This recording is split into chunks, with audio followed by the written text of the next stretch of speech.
Hi ಎಲ್ಲೋ ಸ್ನೇಹಿತರೆ, ನಮಸ್ತೆ ಎಲ್ಲರಿಗೂ. ಜ್ಞಾನಮುಕ್ತ ಜಿಕೆ ಕ್ಲಾಸಸ್ಗೆ ಸ್ವಾಗತ ಸ್ನೇಹಿತರೆ. ಈ ವಿಡಿಯೋದಲ್ಲಿ ಈ ತರಗತಿಯಲ್ಲಿ ನಾನು ಭೂಮಿ ಬಗ್ಗೆ ತಿಳಿಸಿಕೊಡಲು ಬಂದಿದ್ದೇನೆ ಸ್ನೇಹಿತರೆ. ಬನ್ನಿ ಹಾಗಾದ್ರೆ ಕ್ಲಾಸನ್ನು ಪ್ರಾರಂಭ ಮಾಡೋಣ ಸ್ನೇಹಿತರೆ. ಭೂಮಿ ಮೇಲೆ ಮಾತ್ರ ಯಾಕೆ ಜೀವಿಗಳು ವಾಸ ಮಾಡ್ತವೆ? ಯಾಕೆ ಅಂತಂದ್ರೆ ಸೂರ್ಯ ಮತ್ತು ಭೂಮಿಯ ಮಧ್ಯದಲ್ಲಿರ್ತಕ್ಕಂಥ ಅಂತರ ಏನಿದೆ ಅದು ಅನುಕೂಲಕರವಾಗಿದೆ. ಹಾಗೆಯೇ ಭೂಮಿಯಲ್ಲಿ ಜೀವಿಗಳು ವಾಸ ಮಾಡಲು ಬೇಕಾದಂತ ಉಷ್ಣಾಂಶ ಇದೆ, ಅನಿಲಗಳಿವೆ, ವಾತಾವರಣ ಇದೆ, ಮತ್ತೆ ಜಲಚಕ್ರಗಳಿವೆ. ಈ ಎಲ್ಲ ಅನುಕೂಲಗಳಿಂದ ಭೂಮಿಯಲ್ಲಿ ಮಾತ್ರ ಜೀವಿಗಳು ವಾಸ ಮಾಡಲು ಸಾಧ್ಯವಾಗಿದೆ. ಹಾಗೆಯೇ ಸೂರ್ಯನಿಂದ ಭೂಮಿ 3ನೆಯ ಗ್ರಹವಾಗಿದೆ ಮತ್ತು ಸೂರ್ಯನ ಪರಿವಾರದಲ್ಲಿ ಸೌರವ್ಯೂಹದಲ್ಲಿ ಭೂಮಿ 5ನೇ ದೊಡ್ಡ ಗ್ರಹವಾಗಿದೆ. ಈ ಭೂಮಿ ಚಂದ್ರನಿಗಿಂತ ವ್ಯಾಸದಲ್ಲಿ ಭೂಮಿ 3 ಪಟ್ಟು ದೊಡ್ಡದಾಗಿದೆ. ಹಾಗೆಯೇ ಸೂರ್ಯನಿಗಿಂತ ವ್ಯಾಸದಲ್ಲಿ 107 ಪಟ್ಟು ಚಿಕ್ಕದಾಗಿದೆ. ಭೂಮಿಯು ತನ್ನ ಭೌಗೋಳಿಕ ವ್ಯಾಪ್ತಿಯನ್ನ 510 ದಶಲಕ್ಷ ಚದರ ಕಿಲೋಮೀಟರ್ ಅಷ್ಟು ಭೂಮಿ ತನ್ನ ವಿಸ್ತೀರ್ಣವನ್ನ ಒಳಗೊಂಡಿದೆ. ಇನ್ನು ಜಲರಾಶಿಯನ್ನ ನೋಡೋದಾದ್ರೆ ಭೂಮಿ 361 ದಶಲಕ್ಷ ಕಿಲೋಮೀಟರ್ ಅಷ್ಟು ಜಲರಾಶಿಯನ್ನು ಹೊಂದಿದೆ. ಅಂದ್ರೆ 70.78% ಅಷ್ಟು ನೀರನ್ನು ಒಳಗೊಂಡಿದೆ. ಹಾಗೆ ಭೂಮಿಯೊಳಗೆ ಭೂಭಾಗ ಎಷ್ಟಿದೆ ಅಂತಂದ್ರೆ 149 ದಶಲಕ್ಷ ಚದರ ಕಿಲೋಮೀಟರ್ ಅಷ್ಟು ಭೂಭಾಗವನ್ನ ಹೊಂದಿದೆ. ಅಂದ್ರೆ 29.22% ಅಷ್ಟು ಭೂಭಾಗವನ್ನ ಹೊಂದಿದೆ. ಇಲ್ಲಿ ಭೂಮಿ ಮತ್ತು ನೀರು ಅಂದ್ರೆ ಭೂಮಿಯಲ್ಲಿ ಭೂಭಾಗ ಮತ್ತು ನೀರು ಎರಡೂ ಕೂಡ ಸಮಾನಾಂತರವಾಗಿ ಇಲ್ಲ, ಅಸಮಾನತೆಯಿಂದ ಕೂಡಿರ್ತಕ್ಕಂಥದ್ದು. ಇಲ್ಲಿ 1:2.43 ಅನುಪಾತದಲ್ಲಿ ಭೂಭಾಗ ಮತ್ತು ಜಲರಾಶಿ ಹೊಂದಿರತಕ್ಕಂಥದ್ದು. ಭೂಮಿ ಜಿಯಾಡ್ ರೂಪದಲ್ಲಿದೆ ಸ್ನೇಹಿತರೆ.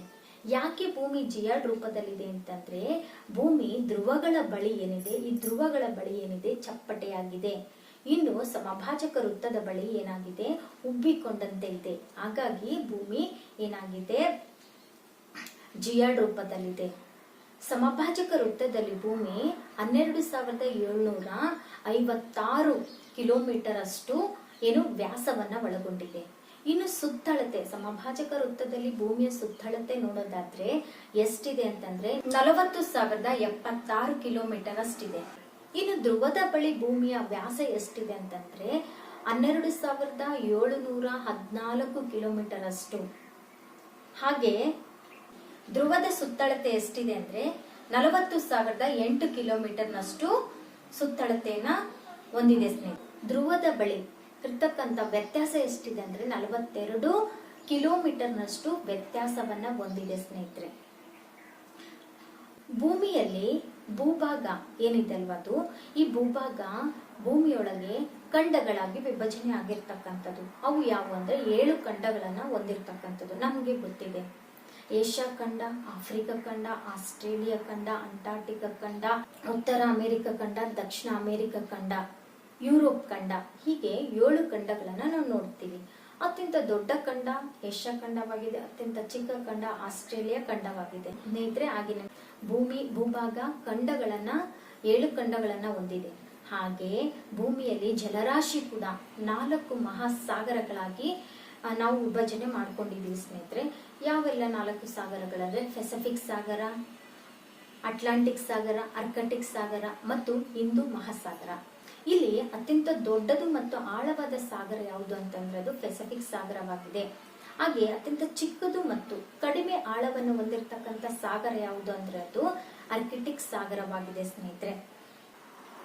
ಭೂಮಿ ಮತ್ತು ಜಲರಾಶಿಗಳ ಮಧ್ಯದಲ್ಲಿ ಸಮಾನಾಂತರವಾಗಿಲ್ಲ. ಎಲ್ಲಿ ಗೋಳದಲ್ಲಿ ಸಮಾನಾಂತರವಾಗಿಲ್ಲ.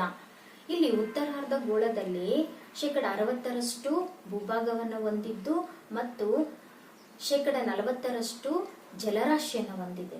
ಇದನ್ನ ಅದಕ್ಕಾಗಿ ಏನಂತ ಕರಿತೀವಿ ಅಂದ್ರೆ ಭೂಪ್ರಧಾನ ಗೋಳವೆಂದು ಕರೆಯಲಾಗಿದೆ. ಹಾಗೆ ದಕ್ಷಿಣಾರ್ಧ ಗೋಳದಲ್ಲಿ 81% ನೀರನ್ನು ಹೊಂದಿದ್ದು 19% ಭೂಭಾಗವನ್ನು ಹೊಂದಿದೆ. ಹಾಗಾಗಿ ಇದನ್ನ ದಕ್ಷಿಣಾರ್ಧ ಗೋಳವನ್ನ ಜಲಪ್ರಧಾನ ಗೋಳವೆಂದು ಕರೆಯಲಾಗಿದೆ ಸ್ನೇಹಿತರೆ.